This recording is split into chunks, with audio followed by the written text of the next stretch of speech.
Churches won't grow.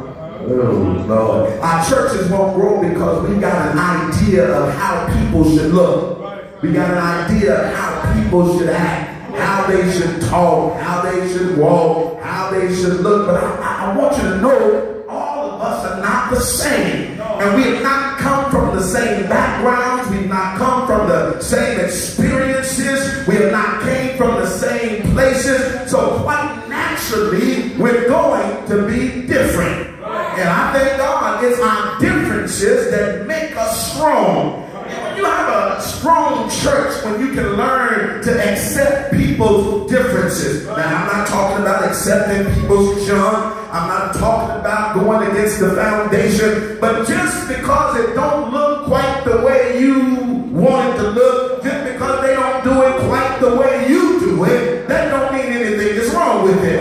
Different don't mean wrong. Listen, y'all have to talk to me here.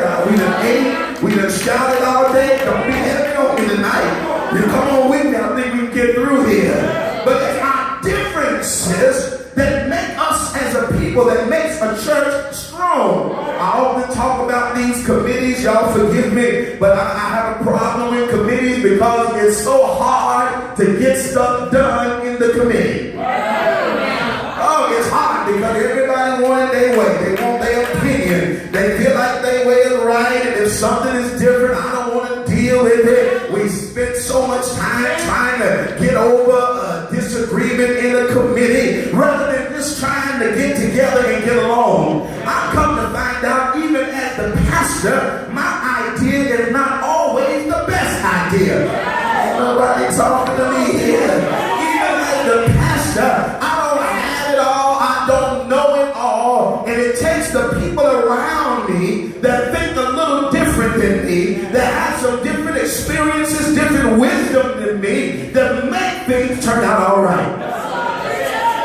But we've all been dealt a set of cards in this life. We all have been dealt. You know, we all have been born into certain families. We've been born maybe with certain limitations, certain physical handicaps. Maybe some of us are not mentally as sharp as others. Come on, there's nothing wrong with being able to recognize that I have some issues. There's nothing wrong with recognizing that, you know, I may not be the sharpest knife in the drawer. But just because I'm not the sharpest knife, that don't mean there's not a place for me. That don't mean that God don't have use for me. It just may mean I may not be one to cut the butter. I may have to cut something else. I may not be the steak knife. Maybe I'm a different kind of knife. But however God created me, I have a purpose. And I won't let anybody, come on here, I won't let anybody make me feel any kind of way because of the cards that I've been dealt.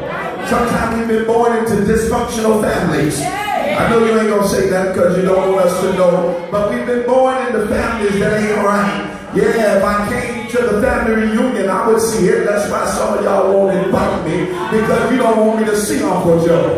You don't want me to see Uncle Leroy, because you know how Uncle Leroy after he get a few written down, you know. And you may not have no alcohol, but Uncle Joe got it in his back pocket. We all got an Uncle Joe somewhere in our family. It's dysfunction. You know, all of our families didn't come through church. All of us are not second, third, fourth generation church. Some of us just got introduced to church yesterday, last month, last year. So quite naturally, we ain't gonna look the same. We don't understand the fact that the mothers want to see the skirts down to your ankles. We ain't gonna understand that. And it's gonna make me think a little funny because I see you worried about my skirt, but you mean as ever. That sometimes it confuses me. You're worried about my makeup, but you don't ever come with an encouraging word. That's kind of confusing to me.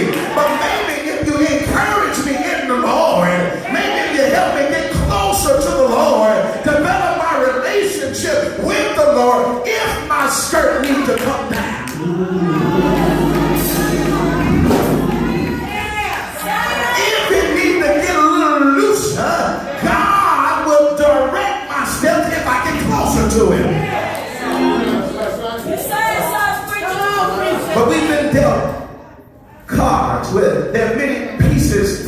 commercials that make up our life. There's a game, and they talked about it on Friday night at our wonderful AIM convention. There's a game called chess. Anybody familiar with chess? Any chess players in the house? A few chess players, yeah, I bet those are some good ones there. Chess is a game about strategy. And when you think about it, there's many pieces that make up the game. You have the king, the queen, the knights, the pawns. I think I forgot one. Bishop. And the bishop, thank you. And the rooks. Come on, help me here. All of those different pieces play a part in the game. They have different functionality. They can do different things. Some of them can move certain ways that others cannot. Some of them have more power than others have. And this is not part of the message, but as I was studying this chess game, Pastor, I discovered that the queen in the game got more power than the king. The queen can move wherever she want to move. She can go wherever she want to go. But the king is limited in his movement. There's only certain things in certain ways that the king could move. But one thing that I discovered about the king, the game rests on the king. The game rests on the movement of the king. So it almost seems, and I think I know it in my house is the same, because sometimes my kids will come to me and I say, your mama's in charge of that. And, you know, so what can I do this? I say, your mama's in charge of that too. So, your mama, she's in charge of that area too. Yeah, she's in charge of that. Go ask your mama. Yeah, see, we know where the power is, but we know who run it. Come on, talk to me. And any good man, they know, yeah, you just let the CEO handle it. You just be the president. Because if you got a good CEO, if you got a good queen by you, she know how to run it. But you know where the power really rests. The game rests in you. That was just a side point I thought was interesting in my study. But the first point, I got 3 points I want to tell you about this chess game and this game that we call life. The first thing you got to do is understand the game. Say that, say understand the game. You got to understand and to know that your life has been orchestrated by God. Wherever you find yourself at right now, God had everything to do with it. You're not in any place outside of God's reach, outside of God's control, outside of God's understanding. Whatever has happened in your life, God is fully aware of it. And he's fully in control. And I know some of us have had to deal with some tough situations. Oh, maybe abuse and neglect. You know, we're dealing with people that come into the church, dealing with many issues that we didn't have to deal with, dealing with many circumstances that we didn't have to deal with. But you got to begin to realize that some things are out of whack, some things are out of order. Don't worry about it. Don't be ashamed of it. Don't feel some kind of way, but own it. And don't you allow nobody else to make you feel some kind of way. Don't you allow anybody else to make you feel bound, because you may be, maybe you didn't come up on the smooth side of the mountain, but you came up on the rough side. See, some folk don't know struggle. That's why they can't understand you. That's why they can't understand people, because they don't know struggle. If you never known struggle, you don't know what it is to cry at night. If you never known financial struggle, if you never known marital struggle, if you never known struggle with the children, if you never known struggle even within your flesh, wanting to do the right thing, but then you got your flesh pulling you somewhere else. If you never known struggle, you don't really have much to tell nobody. You don't know because you don't understand. But when you had to go through some stuff, when you had to go through the trials of life, when you had to go through tribulation, then you can understand, folks. You're able to use your testimony to raise some else up. That's why I see folk in church, it's like they forget where they came from. You'll see an alcoholic come into church and you'll say, I just can't understand why he drinking like that. You can't understand. You forgot how long you drank? Or you didn't forget that all of a sudden. And now you can't understand why she's spoken. I don't understand why they don't give up that nasty habit. That just don't make no sense. But you don't remember? The same thing that had you bound is the same thing that got them bound. The same thing that had you feeding and shaking and shivering is the same thing that got them out on the corner trying to buy a cigarette. Yeah, come on now. But understand and don't allow people with their self-righteousness, don't allow people with their understanding to make you feel some kind of way about yourself. You ought to step in front of them and say, I am what I am. I want to apologize for it. I may be trying to get better. I'm trying to get delivered, but I am what I am. I'll keep shouting until it get better. I'll keep dancing until I get delivered, but I understand the game. I understand the pieces that I'm dealing with. I understand what I'm working with, and I won't deny it. I won't try to make myself be something I'm not. That's the worst thing you can do, is try to be something that you're not. If it ain't you, don't try to be it. If it ain't you, don't try it. Come on, if it ain't who God called you to be, don't try to be something else, but be who you are. Tell you, God loves you just like you are.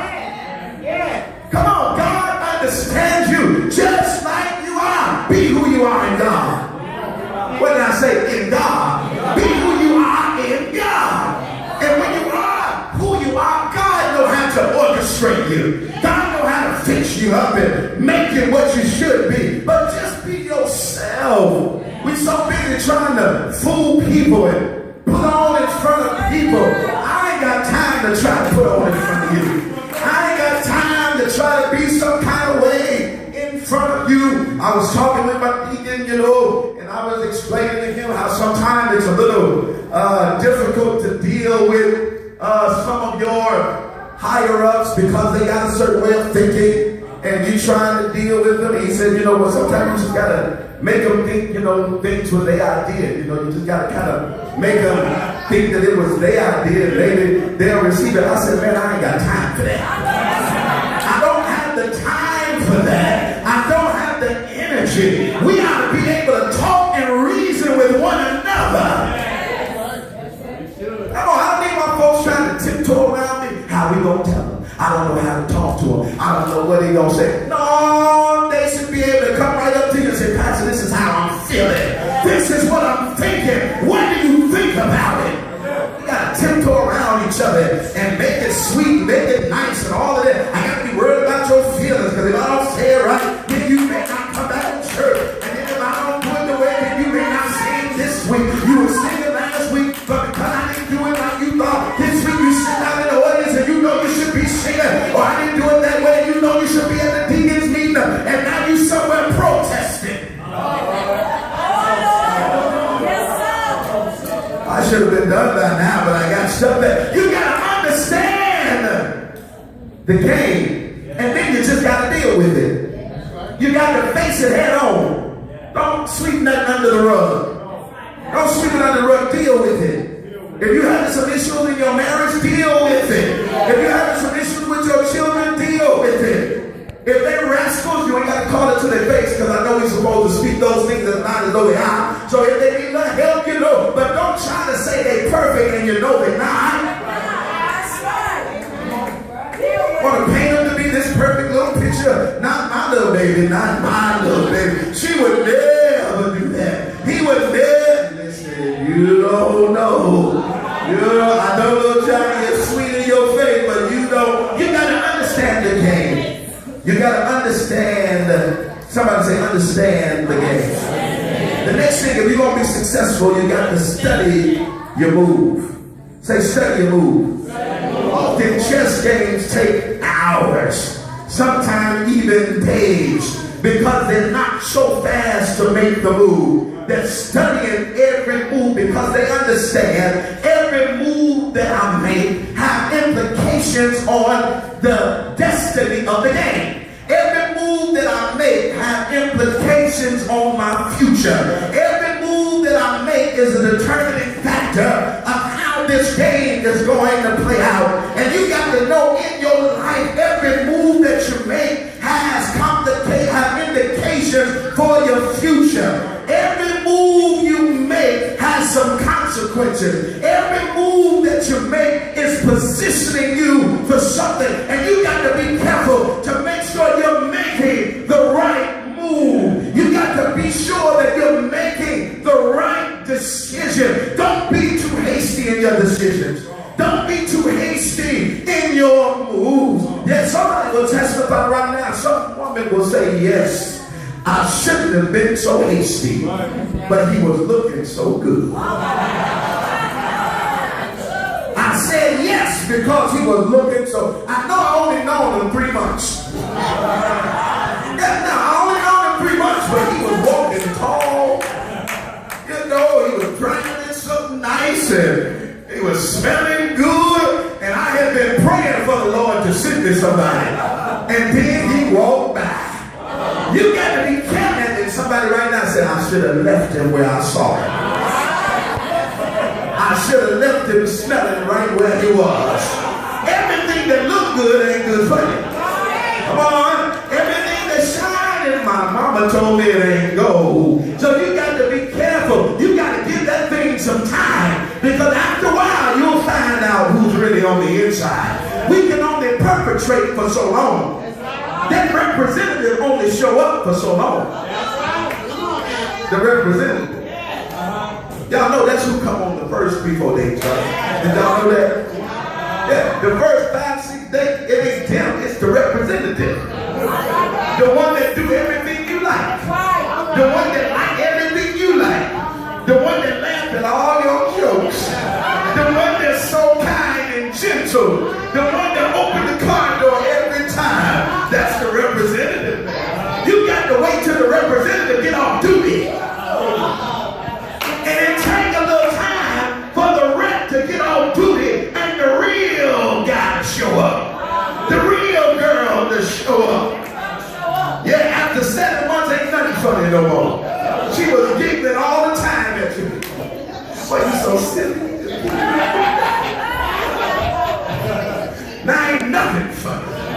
Ain't no more laughs just nowhere. By that real person to show. You got to give it some time. Don't make your moves too fast. Study your move. Even in your business decisions, you got to study the Bible says in all your ways, acknowledge him, and what he gonna do? He gonna direct your pathway. And when the Lord direct your path, oh, he's gonna make you go down a smooth street.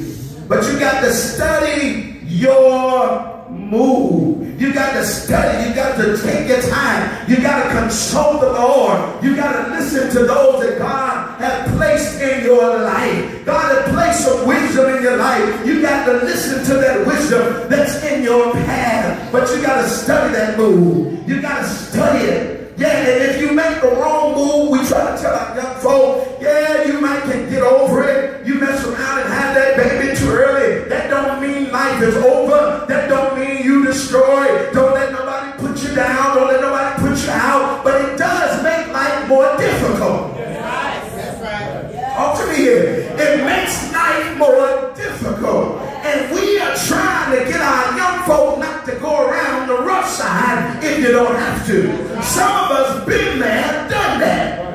And we're trying to keep you away. So you got to study your move. The last thing I got to tell you, and I've got to get on a little north of here. It says, watch your opponent. Somebody say, watch your opponent. You got to understand, in this chess game, they're watching what the other is doing. They're trying to see the strategy that their opponent is using. And they're watching his habits. They're watching to see if he has any tendencies. And if he has any tendencies, they know that they can play on those tendencies. So they're watching, they're studying what their opponent is doing, so they'll know what hell. And I want you to know you got to watch your opponent. And I know you thought your opponent was the girl that talked about you. You thought your opponent was the guy that misused you. You thought your opponent was the one that sit next to you at church. You thought your opponent was the one that walked past you and didn't speak. You thought that was your opponent. But I want you to know your only adversary is the devil. And the Bible says that your adversary, the devil, walketh about as a roaring lion, seeking whom he may devour. You got to watch your opponent. The Bible said when Jesus went to sleep, went to pray for an hour, and he came back and he saw his disciples sleep. And he said, listen, you couldn't watch, you couldn't pray with me 1 hour. And then he says, watch and pray that ye enter not into temptation. You got to watch yourself. While you're watching your opponent, the next person you got to watch is yourself. He said, watch and pray that you enter not into temptation, because the flesh is weak, but the spirit is willing. How many know this flesh is weak? Oh, I know somebody said, I've been saved 50 years. You ain't talking about me. I don't even think I got flesh. You still got flesh. Oh, yeah. And the reason that you said that is because that's that flesh talking. No matter how long you've been in this thing, you got to deal with your flesh. No matter how long you call yourself been saved, you still got to deal with your flesh. Paul said, I die daily. This flesh of mine die daily. I know I'm a great apostle and I preach great messages and I've sent great letters, but Paul said this flesh dies daily. And if we're going to be successful with God, we got to allow this flesh to die daily. We got to allow and tell God that I need to bring this flesh under subjection. I've got to bring this flesh in subjection of God. Hallelujah. But in this game of life, we're going to go through trials. In this game of life, we've got to deal with our situation. We've got to deal with our circumstance. Nobody is exempt from trouble. Nobody is exempt from the devil. Nobody is exempt from the enemy. But what you got to do is understand the game. You got to know what's going on in your life. You got to know what you're dealing with. You got to know what you're working with. Yeah. Yeah. Yeah. You got to know I may not have what somebody else has. I may not be what somebody else is. And I am who God made me. And I am what God gave me. And you got to be willing to tell God, I'm going to use what you gave me. I'm going to work with what you gave me. Yes, I'm going to understand the game, and then I'll study my move. I'm going to watch my movement. I'm going to watch my steps. The Bible says a good man steps are ordered by God. When you allow God to order your steps, when you allow God to lead and guide you, David said, he leads me in the path of righteousness. God will lead you in the path. Yes, yes. Wait a minute. I forgot